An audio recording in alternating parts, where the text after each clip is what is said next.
What is up, guys? Welcome to another episode of Maximilian Must Know. Now, I had a show on a new safety razor that I got filmed and ready to go, but this week I went to Barney's to smell a couple things. I wanted to explore the eccentric molecules line and see if they had Tea for Two by L'Artisan, which has become quite a niche scent favorite of mine after I received a sample. And those of you who watched last week's video know how I choose which fragrances that I'm going to purchase next. I basically assign numbers to fragrances or houses that I want, use a random number generator to give me 3 numbers, locate the corresponding fragrances, and out of the 3 I pick one to purchase. As of right now, there are about 600 fragrances on the list, so I can only assume that I'll be collecting forever. Now, this week's choices were between houses. I'm not going to reveal the scents for those brands because I want that to be surprises for future shows.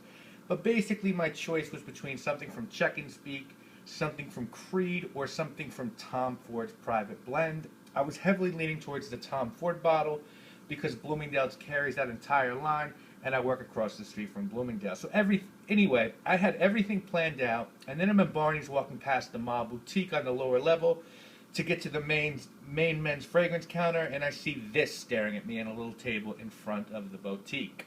Now, I knew this was coming out, but not that it would be out this week, so I was in a bit of a quagmire. I received the tester card with the sample on it, took it home to think about it, but on that day, unfortunately or fortunately, I received quite a few tester cards while I was there and lost track of which one this guy was on. Anyway, Tuesday came around, and that's the day of the week that I get my fragrance. It also is conveniently payday where I work, and I called Barney's to see if they had this in the 50 milliliter size, which they did, and I told them I'd be there after work to pick it up. So I sort of bought this blindly because I had only briefly smelled it, and really tester cards are nothing compared to how something is going to smell in your skin. All of us know that.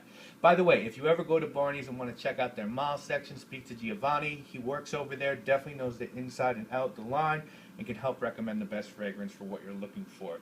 Now, you guys already know how I feel about Frederic Malle. It's my favorite house, and as of right now, I'd say that Dominique Ropion is my favorite perfumer. In addition to Parfum, it's not only my favorite niche house, it's also my favorite house overall. This is the 4th bottle that I've bought from Malle, the others being Musc Ravageur, Geranium Pour Monzor, and Vetiver Extraordinaire. These are not cheap scents, we all know that.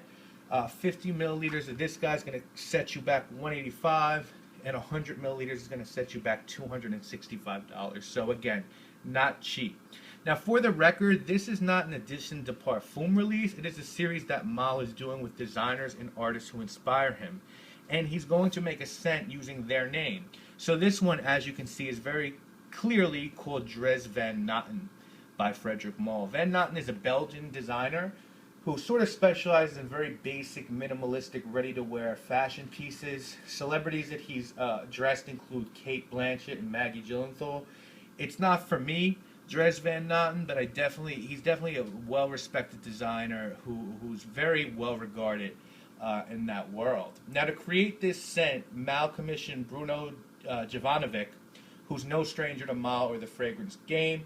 He most recently made scented candles for Malle, and I guess Dominique Ropion made the introduction as he believed Jovanovic to be a real up-and-coming star perfumer. He's done scents in the past for Paco Rabanne, Calvin Klein, and Giorgio Armani. And in coming up with scents for Malle, the two of them would sit down and talk about places and their memories from Paris and various places in Europe where they would try to recreate aromas of these places, whether that was having a pastis on a terrace in Paris, or pastry smells in different bakeries in different cities in Germany or Holland, or different stuff like that, basically.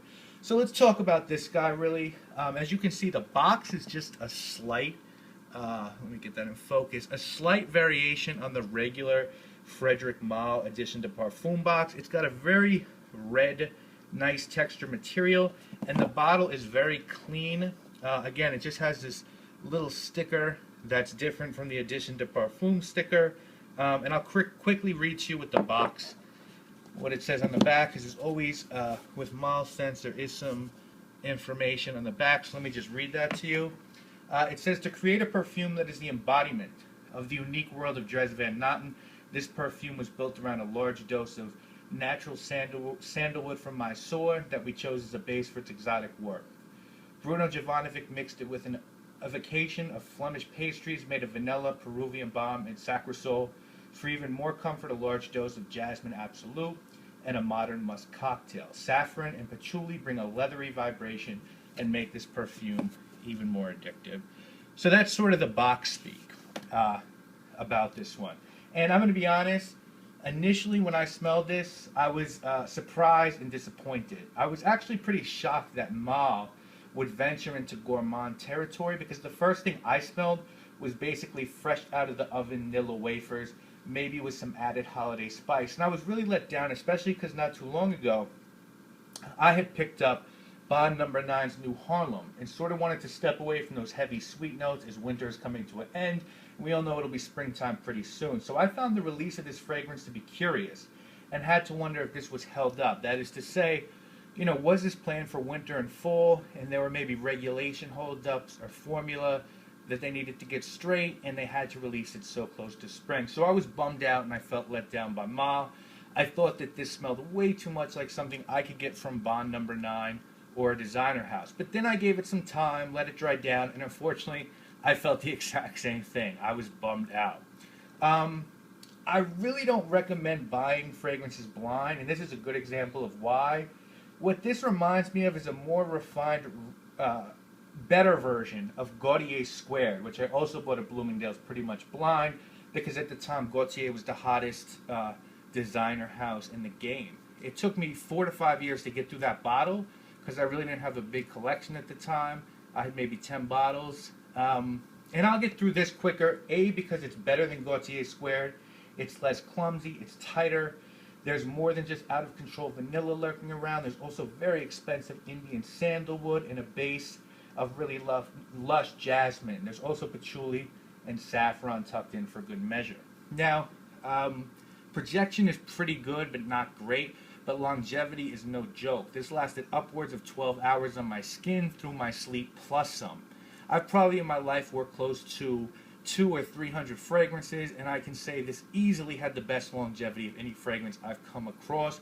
Gourmand fragrance heads are going to love this. So to all my New Harlem heads out there, check this out. It is right up your alley. Now, who could I see wearing this? I could totally see a good-natured, generous man wearing this scent. This is a fragrance for someone who wants to be liked, by someone who's inviting. I don't know if you've ever seen the film Unfaithful with Diane Lane and Richard Gere, but I could totally see the French guy in that film, Paul Martel, played by Oliver Martinez, wearing this scent. There's something alluring and welcoming in this, and in that big loft with books, I could totally see him wearing this scent. And also be really careful when applying this. I think 2 sprays is more than enough. I've read an interview with Malle, and he was asked where he would recommend that one should apply his fragrances. And besides the usual places we all know, pulse points and the neck, he said the natural essential oils in your hair make it perfect, and the fact that it's one of the warmest parts of your body make it perfect to continuously diffuse the scent throughout the entire day. So I've been doing that recently. You're good on this with 1 spray in the neck, maybe 1 in the hair, and you should be fine. Again, remember, longevity is amazing, projection isn't as well, so just be mindful of that. Now, I very much realize it's unfair to penalize a scent, because it's either A, not what I expected, or B, if I'm holding the perfume at a higher standards, or if I think about the current season when I rate a fragrance. So to be fair, I imagine smelling this not knowing the perfumer or the season, only the price and the smell, and with that, I'm giving this a 6 out of 10. If this was a girl, I'd probably give her a ring to go out again and won't label it as strictly platonic just yet. So basically, I'm intrigued enough to pull this scent back out next year and revisit it, but as of right now, not my cup of tea. But as I've always said and will continue to say, your mileage may vary. The only way that you'll be able to know how you feel about this scent is by going out and experiencing it yourself. And if you like gourmand fragrances, this will be right up your alley. It really does smell like a vanilla pastry. It will be for you if you like that.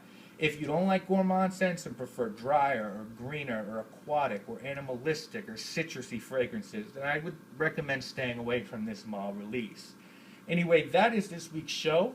Next week we should have our first safety razor show, unless some other brand new fragrance release forces me to abandon all of my already made plans, in which case I'll probably also blind buy that and lament about it on here. That is it for this week. Thank you so much for watching. I am Maximilian, and I must know.